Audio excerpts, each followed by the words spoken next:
Welcome to Astronomy Daily, your daily guide to what's happening in the cosmos. I'm Anna. And I'm Avery. It is Monday, February 23rd, 2026, and we have got a jam-packed show for you today. We really do. We're kicking off with some big Artemis news. And I mean big. The moon rocket is on the move again, but not in the direction anyone was hoping for. We also have a fascinating story about Jupiter's moon Europa, a record-breaking SpaceX milestone, a launch happening literally today, some surprising new science from Mars, and the spectacular sky-watching event you won't want to miss tonight.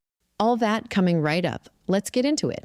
We start today with the story that has dominated space news over the weekend. NASA's Artemis II moon rocket, the one that was sitting on the launch pad at Kennedy Space Center, ready to send 4 astronauts around the moon, has been ordered back to the garage. That's right. Engineers discovered a problem with helium flow to the rocket's upper stage, specifically the interim cryogenic propulsion stage, and the issue simply can't be fixed out on the pad. The rocket needs to roll back into the vehicle assembly building, which is about a 4-mile journey, and that's expected to happen as early as tomorrow, February 24th, weather permitting. So what does this mean for the mission timeline? Last week we were talking about March 6th as the launch date. March 6th is now officially off the table. The good news, if there is good news here, is that NASA says the quick decision to begin rollback preparations potentially preserves an April launch window. But that's dependent on what they find when they get the rocket back inside, and how quickly the repair work goes. And what about the crew? Reed Wiseman, Victor Glover, Christina Koch, and Jeremy Hansen? They had actually entered pre-flight quarantine at around 5 in the afternoon on Friday. They were days away from heading to Kennedy Space Center. Yes, they were released from quarantine on the evening of Saturday, February 21st, and they're all back in Houston now. NASA confirmed they'll re-enter quarantine approximately 2 weeks before the next targeted launch date, whenever that's confirmed. NASA has also said they'll hold a media event in the coming days to give a fuller update on the rollback and revised plans. It's frustrating news for everyone following the Artemis program, but the right call. You don't want helium flow issues on a rocket that's about to send 4 people around the moon. Absolutely not. We'll keep you updated as this develops. April, it seems, is the new target. From mission delays to genuinely exciting science, new research published today is giving a major boost to the idea that Jupiter's moon Europa could be a habitable world. Scientists have found evidence that salty, nutrient-rich ice on Europa's surface can actually sink down through the moon's ice shell to reach the subsurface ocean below. And that's a big deal because one of the long-standing questions about Europa's habitability has been whether the ocean is a closed, isolated system, cut off from any energy or chemistry, or whether it gets fed with fresh material from outside. This suggests it's the latter. Walk us through how it works. Europa's surface is bombarded by radiation from Jupiter, which creates oxidants, essentially oxygen-containing compounds, in the ice. The new research shows that over time, this irradiated surface ice can become dense enough and heavy enough that it literally breaks free and sinks downward through the icy shell, transporting those oxidants, salts, and potentially life-friendly nutrients all the way down to the ocean. Which is essentially the same kind of chemical delivery system that helps sustain life in some of Earth's deep ocean environments. Exactly that comparison. It's not proof of life, let's be clear about that, but it removes one of the major objections to Europa as a candidate for life. The ocean isn't just a dark, static body of water. It may be actively receiving fresh chemistry from above. And of course, NASA's Europa Clipper spacecraft is currently on its way to Jupiter, due to arrive in 2030. Findings like this are going to shape exactly what the science team is looking for when it gets there. Great timing on that research. Europa remains one of the most tantalizing places in the entire solar system. Staying in the realm of big milestones, SpaceX had quite a Saturday. The company launched not 1, but 2 Falcon 9 rockets in a single day.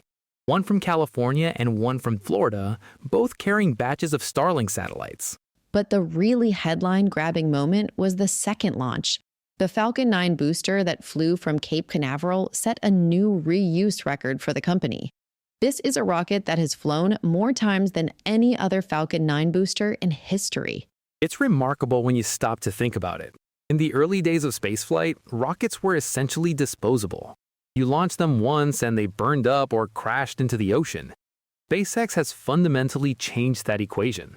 And every time they set a new record like this, it drives down the cost of access to space a little bit more. The economics of the Starlink constellation, and by extension, a lot of SpaceX's broader ambitions, depend on being able to fly the same hardware over and over again reliably. Any word on how many times this particular booster has flown?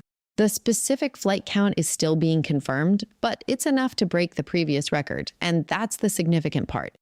We'll have the exact number in our show notes. It's another quiet but important step forward for reusable spaceflight.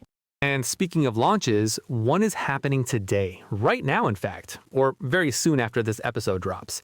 Rocket Lab is launching its HASTE rocket from Wallops Flight Facility in Virginia at 3 p.m. Eastern Time this afternoon. HASTE stands for Hypersonic Accelerator Suborbital Test Electron, and it's exactly what it sounds like. A modified version of Rocket Lab's Electron rocket adapted to carry hypersonic test payloads to suborbital trajectories at very high speeds. This mission is for the Defense Innovation Unit. That's a U.S. government agency focused on accelerating the adoption of commercial technology for national security. So this is firmly in the dual-use space, commercial rocket technology meeting defense research. Hypersonic vehicles, anything traveling at Mach 5 or above, are one of the hottest areas in both defense and commercial aerospace right now. Being able to test technologies at those speeds in a relatively affordable, responsive way is exactly what HASTE is designed to offer. And it's a good reminder that Rocket Lab is not just the cute little satellite launcher it started out as. They're expanding into quite different mission profiles now. Very much so. We'll be watching the launch this afternoon. If you want to follow along, check our social channels for updates. Now to Mars, and to a story that has real implications for how we understand the long-term fate of the red planet.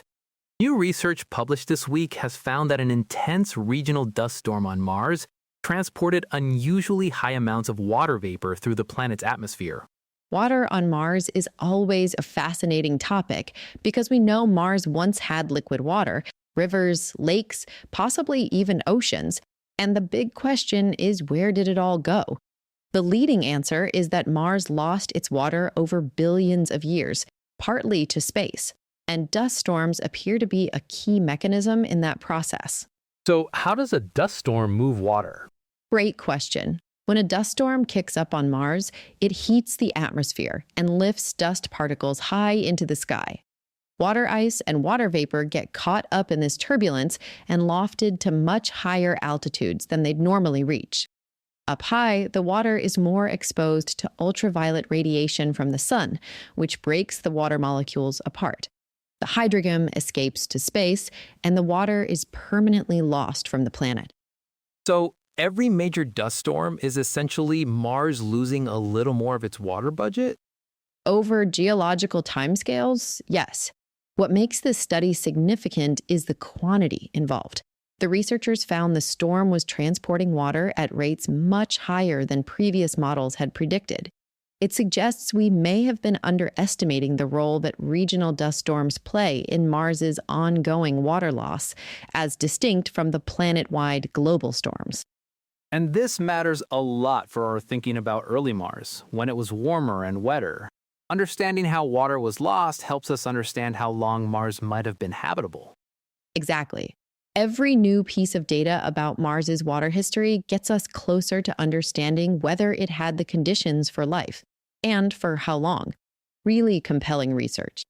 And we finished today with something you can literally go outside and enjoy tonight. Anna, tell us about the skies. Oh, where to begin? So we are right in the peak of an extended 6-planet parade that's been running through late February. Tonight, after sunset, if you look toward the western sky, you'll be able to spot Venus low on the horizon, bright and unmistakable.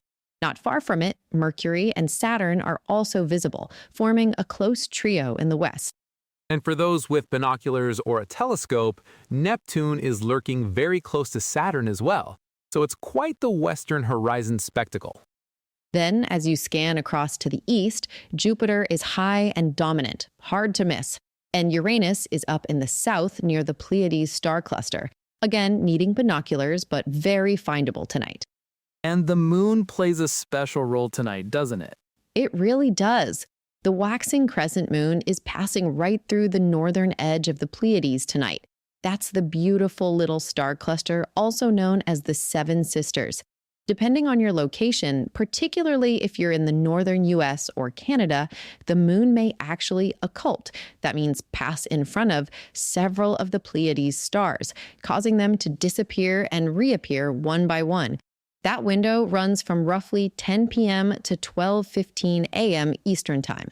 That sounds absolutely magical. And even if you miss the occultation, the sight of the crescent moon nestled among those stars is just beautiful. It really is. 6 planets and a moon in the Pleiades. February is delivering for skywatchers. Get outside tonight if you can. And that is your Astronomy Daily for Monday, February 23rd, 2026. What a show. Artemis setbacks, Europa ocean science, SpaceX records, a live launch, Mars water mystery, and 6 planets waiting for you outside. We'll have all of today's stories, links, and resources in the show notes and on the blog at astronomydaily.io. Don't forget to follow us at Astro Daily Pod across all your social platforms. If you enjoyed today's episode, please subscribe, leave us a review. It genuinely helps the show. And tell a fellow space fan about us. Until tomorrow, keep looking up. The universe is waiting. Clear skies, everyone. Especially tonight.